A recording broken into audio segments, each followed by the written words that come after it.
Good morning, everyone. My name is Ifetayo Harvey. I am the marketing coordinator at the Drug Policy Alliance, based in New York. I'm originally from Charleston, South Carolina. Can everyone hear me? Okay, cool. So I came into this work in 2013 as an intern at the Drug Policy Alliance. And what attracted me to the Drug Policy Alliance was that it was the first organization that I came across that spoke about folks who use drugs and folks who sold drugs in a compassionate, non-judgmental way. And as an intern, I began speaking about my experience of having a father in prison for a drug offense and later deported. In 2013, after interning at the Drug Policy Alliance, I was invited to be the opening plenary speaker at the International Drug Policy Reform Conference in Denver, Colorado in 2013.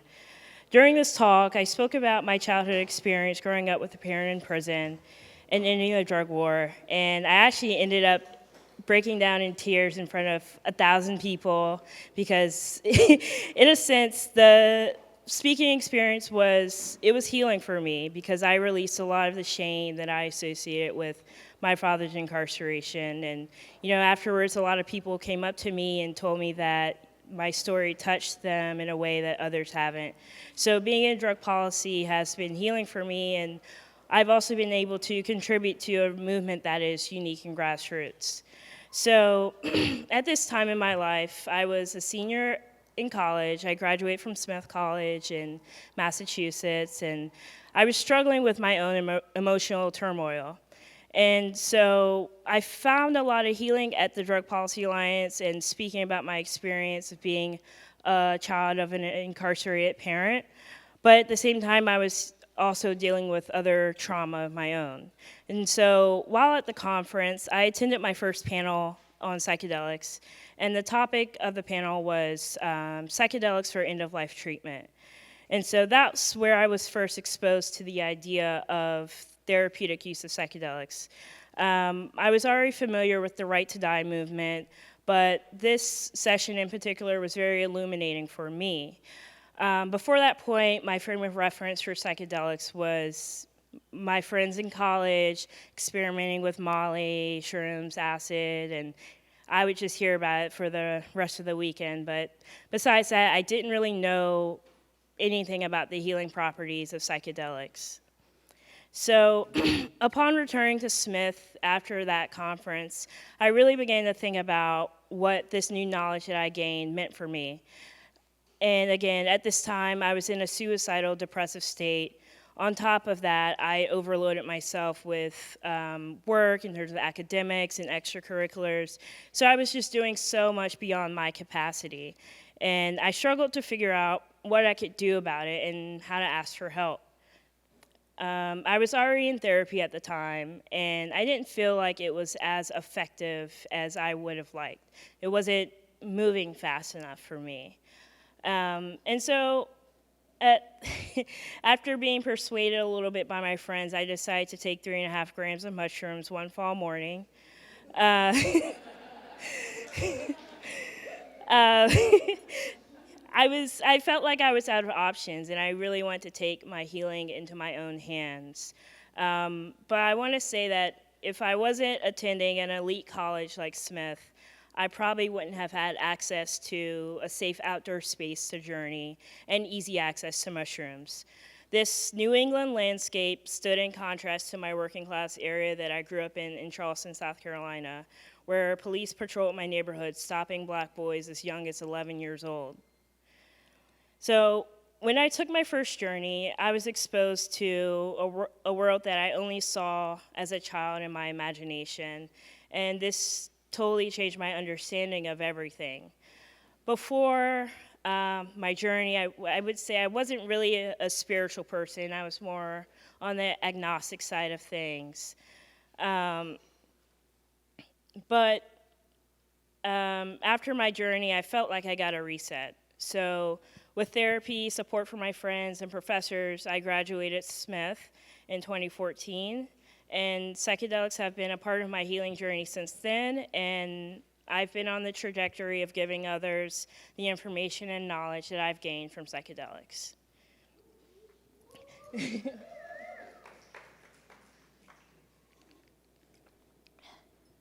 excuse me. After graduation, I worked a few jobs, ranging from small nonprofits, political campaigns, and I even had a brief stint at MAPS. 3 years ago, I published my first piece in a psychedelic publication, Symposia, titled Why the Psychedelic Community is So White. It was there that I said, as a Black person who's taken many psychedelic trips over the past 3 years, I've experienced the truths that these substances have brought me. I've seen my ancestors and heard Mother Earth speak to me and felt a happiness like no other. I want all Black people who are interested in psychedelics to have the opportunity to experience this in a safe environment. Yet, Yet safety is a myth for Black people in this world. Despite that, Black people look oppression in the eyes and say, fuck it, I'm going to heal. And any Black person who attempts to heal from the harms of white supremacy is committing an act of resistance, because we live in a world that tells Black people our lives don't matter.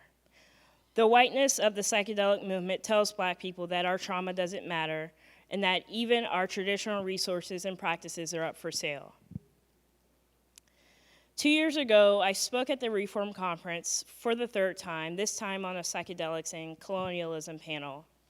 It was one of the few panels I witnessed that had majority people of color speaking, and even more important is what came out of this panel. The conversation continued, and a few months later, Duane David, my colleague from Trinidad, also founded his own organization, the Society of Exploration of Altered States. He organized a Zoom call in November 2017 where we all discussed the problem of whiteness in the psychedelic renaissance and the lack of spaces that center people of color.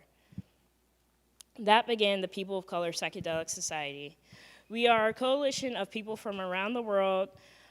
We come together once a month to work on projects and share our experiences of being a part of the psychedelic movement. In the 2 years that our coalition has been together, we've fundraised over $10,000 to rescue the archive of Maria Sabina, the Mazatec, thank you.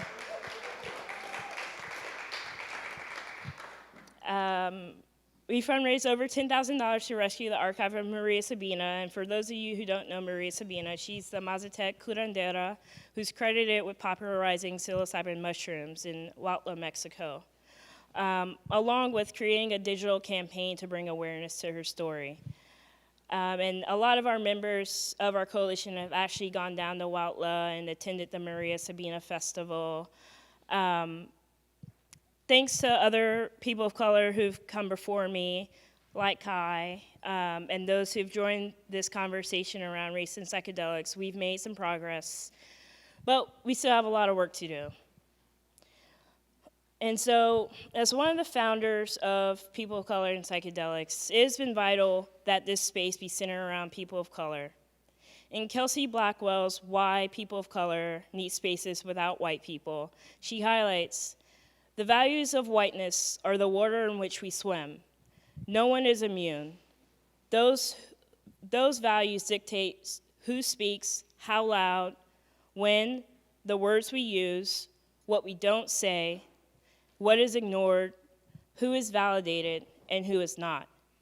Unless we are actively and persistently dismantling these constructs, we are abiding by them. In integrated spaces where we are less likely to be ourselves given the divisions that white dominance has created, we fall into the roles that society has assigned us. As a person of color, and perhaps the only one in the room, it's exhausting to always be swimming upstream. To survive in this society, we learn to hold our tongue, to code switch, to fit in. This is about survival and the basic human need to feel that we belong. So that was the quote that really resonated with me. And I noticed, when it comes to talking about our experiences, in terms of my group, we can't be stifled by whiteness. And many times when I bring whiteness up in integrated spaces, someone's always like, oh, well, I'm not white, I'm Italian, or, oh, I'm Greek, so, While ethnic minorities may exist in whiteness, in the United States and much of Latin America, Paul Kivel puts it really well. Racism is based on the concept of whiteness, a powerful fiction enforced by power and violence. Whiteness is a constantly shifting boundary separating those who are entitled to have certain privileges from those whose exploitation and vulnerability to violence is justified by their not being white. Whiteness is a disease of our society. It is violent and an identity based on the subjugation of other people. Whiteness takes up space and lacks self-awareness in particular ways that harm people of color. Black and indigenous people's lives are treated like collateral damage in a white supremacist world, and that is part of the war on drugs intention is to destroy Black and brown communities. And so part of the reason why I created People of Color in Psychedelics Society is because I was tired of people of color being an afterthought in white spaces. I was tired of the work of Black and brown people going under the radar. I was tired of giving white people the responsibility of being involved in our healing when whiteness is what harmed us. I wanted people of color to feel safe in a space where they would not experience racism, prejudice, or microaggressions. Today, the People of Color Psychedelic Society is on its way to holding its first ever People of Color Center psychedelic convening in Washington, D.C. this September. And if you want to support our convening, please reach out to me directly.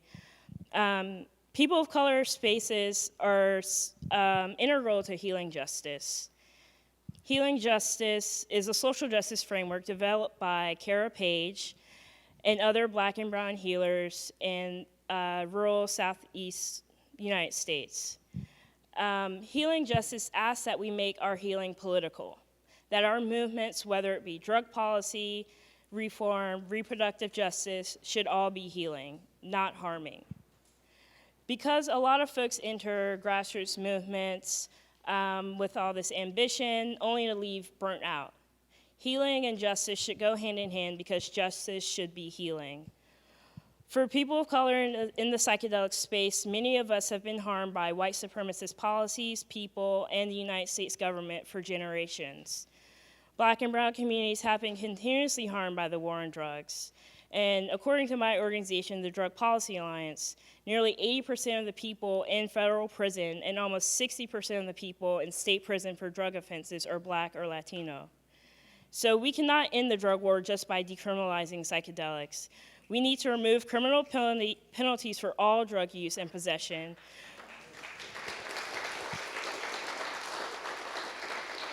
We need to end problematic police practices, end sentencing disparities, and invest in the communities most harmed by the war on drugs. When I worked at MAPS 4 years ago, I attended a staff retreat in Petaluma, California. This was my first time meeting my colleagues in person as I worked remotely. During one of the clinical presentations, we learned about the demographic of all the participants for one particular study. And for this particular study, there were no Black participants. I was disappointed, but not surprised, and in that moment, my disappointment was heightened as I was the only Black person in the room. One of my colleagues asked during the presentation, well, why don't we have more people of color participating in our study? And the presenters kind of mulled around a little bit, and they said, oh, well, that's just how it happened. And there was kind of a pregnant pause in the room, and that same person said, well, it just doesn't happen like that. And they were right, it doesn't just happen like that. Conducting a study focused on trauma where the majority of the participants are white in the United States, a country whose foundation rests on the trauma of Black and indigenous people, symbolizes the future of the psychedelic movement if we do not act.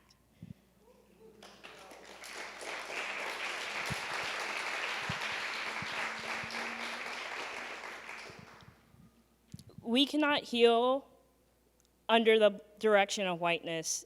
And I say we as in Black people.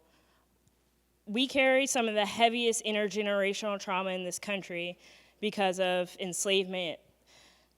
And the pain and trauma and torture that my ancestors endured didn't just disappear into thin air when they perished. Instead, it was passed on and compounded by today's systemic racism and other forms of oppression.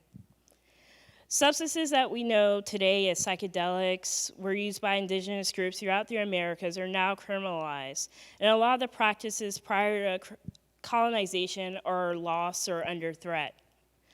At the United States-Mexico border, we have a migrant crisis where children are being separated from their parents.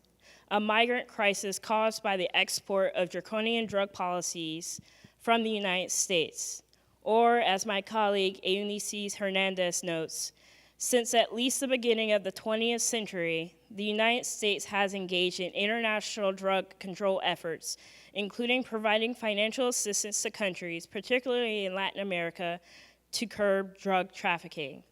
These policies, in many cases, have facilitated the militarization of Latin American law enforcement agencies to carry out counter-narcotics efforts against their own people. So, being in this space means that we have the ability to create a future where healing justice is a reality. And so my question for you guys is, today psychedelics are poised to be legalized, decriminalized, and monetized, but at what cost? Thank you.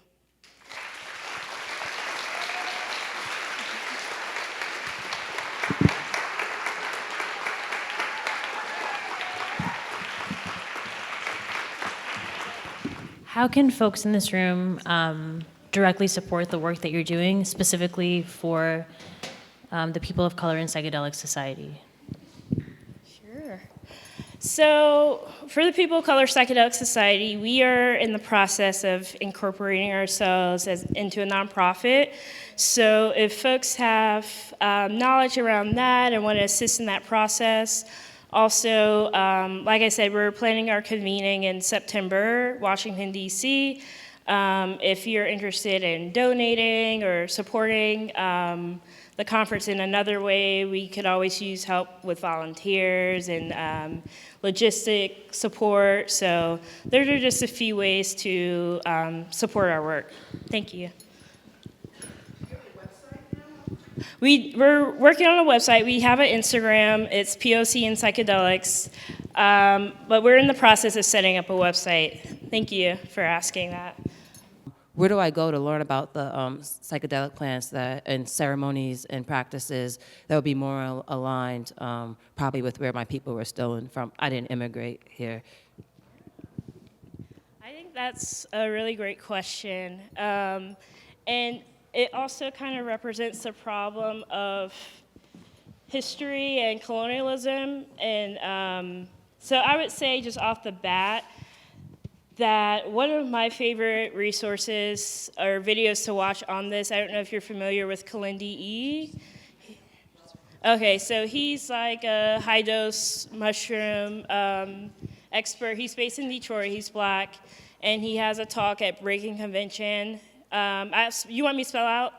It's K-I-L-I-N-D-I, and his last name is E-I-Y-I. And so that's probably like a 30-minute talk.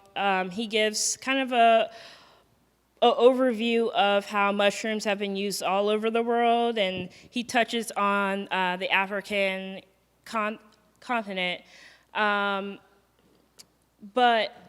I need to do more research on your question because, of course, we all know about Iboga and Gabon, but I think there's so much out there that we don't know in terms of like our ancestors and what they use for like psychedelic purposes that, yeah, I don't even know where to begin on that. So I wish I could answer your question a little bit better.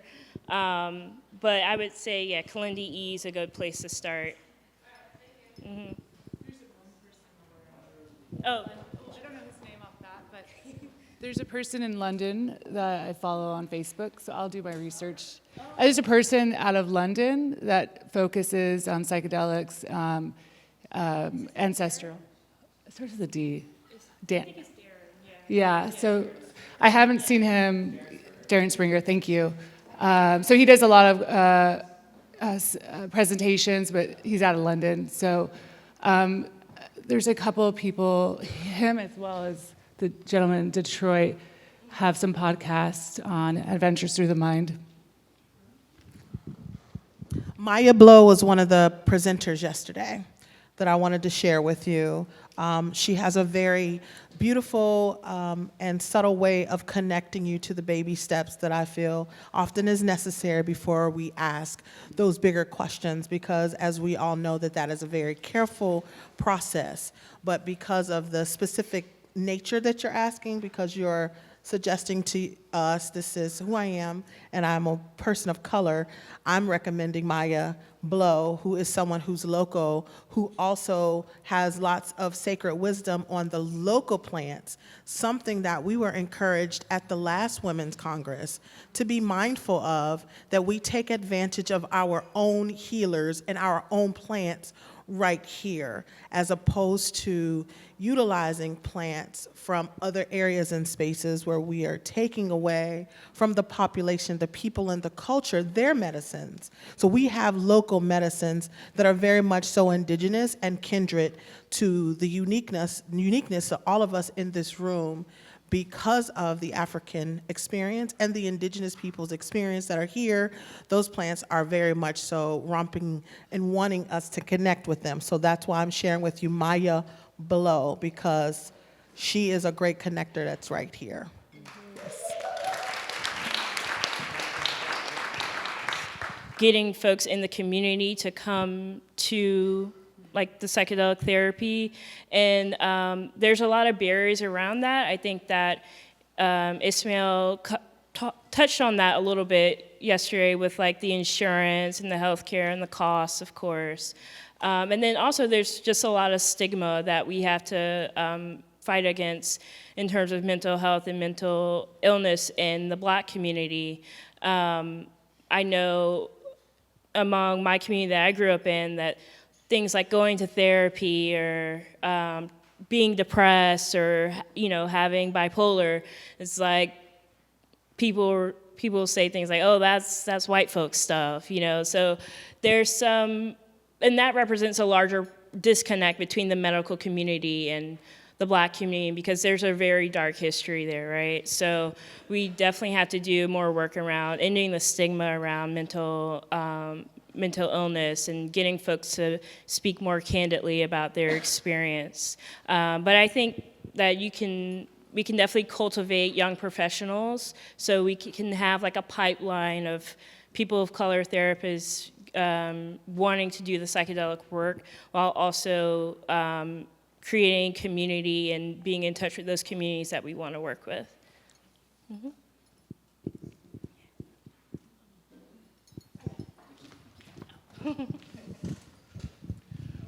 Hi, I'm a white guy, and if I wanted to set up a conference that said, oh, we white people need to all get together and talk about psychedelics without having any Black people around, people would call that racist. So well, that's what the Psychedelic Science Conference that MAPS does already is, right? No, oh, go ahead. Anybody who wants can come to that conference. Not everybody has access to come to that. That conference isn't what the point is that I think that you're trying to equate people of color attended spaces to segregation, when that's not what we're doing. Segregation was something that happened in America that was intended to benefit white people and also sponsored by the government, whereas this is something that's totally different. This is a space, this is a healing space for people of color, because we all have the common trauma of being harmed by whiteness. And so these are two very different things that we're talking about. Of course, yeah, if you create a conference that said whites only, well, yeah. If you look at the history of the United States, there has been so many institutions that have already done that. So you would be adding to that legacy of white supremacy.